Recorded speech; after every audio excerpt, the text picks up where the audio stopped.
Même si c'est par ceux de Cotonou, reconnaissables par leur blouse jaune, que les taxis-motos se sont révélés aux yeux du monde, l'histoire retient cependant que c'est à Porto Novo que l'activité a vu le jour. Appelé Zemigan, qui signifie en langue nationale « prends-moi » ou Kekenon, l'homme à moto, les conducteurs de taxi-moto à Porto Novo sont en bleu. Le manque d'emplois décents et bien rémunérés serait à l'origine de l'augmentation du nombre de conducteurs de taxi-moto pour la plupart des jeunes. Ici, il y a un peu de souffrance pour nous, les paysans, quand même, parce que ce qu'il y a là maintenant, il n'y a pas de métier, c'est à cause de ça qu'il y a beaucoup de monde aux îles. Il n'y a pas le travail, il n'y a pas le métier, parce que nous tous ceux qui sont dans la population maintenant, en circulation, travaillent, faire le ZIM là maintenant, nous avons des diplômes, mais on n'a pas trouvé de soutien pour nous arranger, c'est à cause de ça qu'il y a beaucoup de ZIM dans la circulation au pays. Il n'y a rien dans le pays. Pour manger, c'est pas facile. Il n'y a pas le travail, on a un diplôme, tout ça là. Bon, il n'y a pas de travail. Bon, on est en train de faire ZIM, qu'on fait encore, on nous dérange avec le ZIM. Hein? Si on prend 2 personnes maintenant, on te prend. Et tu vas aller payer 7 000. Tout ça là, où on allait avec ça là dans le pays. Le prix de la course se négocie et varie entre 300 et 100 francs CFA. Difficile alors, selon le conducteur des Zemigan, de tirer profit de cette activité. Ajoutez à cela le port obligatoire des casques pour les conducteurs de taxi-moto et leurs passagers.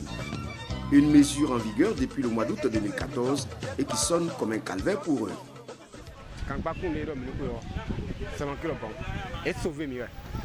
Mais tu m'a sauvé. Ben non, écoute, quand quoi et non bien. Tout comme dans les gars, quand gars doit venir. Et la mature, vous y a pour le moyo et un old gam. Comme un gâteau. Et le gars will et un sort de fruit va sous 10 000 francs. Le flot. Tu vas en bon, et bien, on a souffert au col central. Donc, quoi, il complété dans un au moins, il complété. Fait 5 000. À son temps, à Mikade. C'est bien le cognac à Mikade. Vous avez donc, à Guadion, on a mis un bail bon. Forcément, un bail donc, et nous, tout quand tu es 4 ans, c'est bon, mais autrement pour nous les hymnes là, bon, on va porter au matin jusqu'au soir là, c'est problème pour nous. Le soir, arrivé à la maison, bon, on dans la tête là, on jette dans la tête chauffe, tout ça là, bon, c'est problème ça. Mais si c'est pour aller loin, porter casse, c'est bon.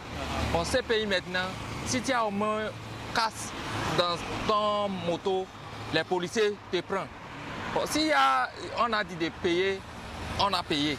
Mais si tu as un peu de chalet, tu as mis ça comme ça, circuler, on va te prendre un peu. Pourquoi tu n'as pas porté ça sur la tête? Bon, ça n'évolue pas. Voilà. Ça, c'est pas bon dans le pays.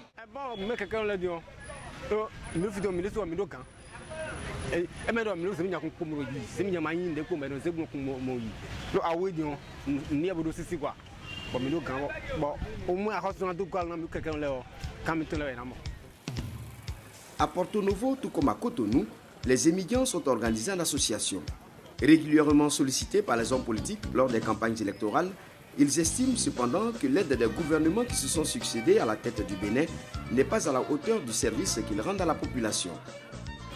Le gouvernement peut nous faire aider aussi même pour pouvoir savoir quelque chose à faire au pays, pour que nous ne laissons pas nos plantations au pays. Parce que ce qu'il y a là maintenant, si le gouvernement nous aide à trouver le métier à faire, le GM peut diminuer. Après le Bénin, l'expérience des taxis-motos s'est exportée dans d'autres grandes capitales de la sous-région ouest-africaine où il n'existe pratiquement pas un système de transport public en commun. Cela, évidemment, a permis de donner des emplois à des milliers de jeunes. Droit Libre TV, la web télé 100% droits humains, 100% liberté d'expression.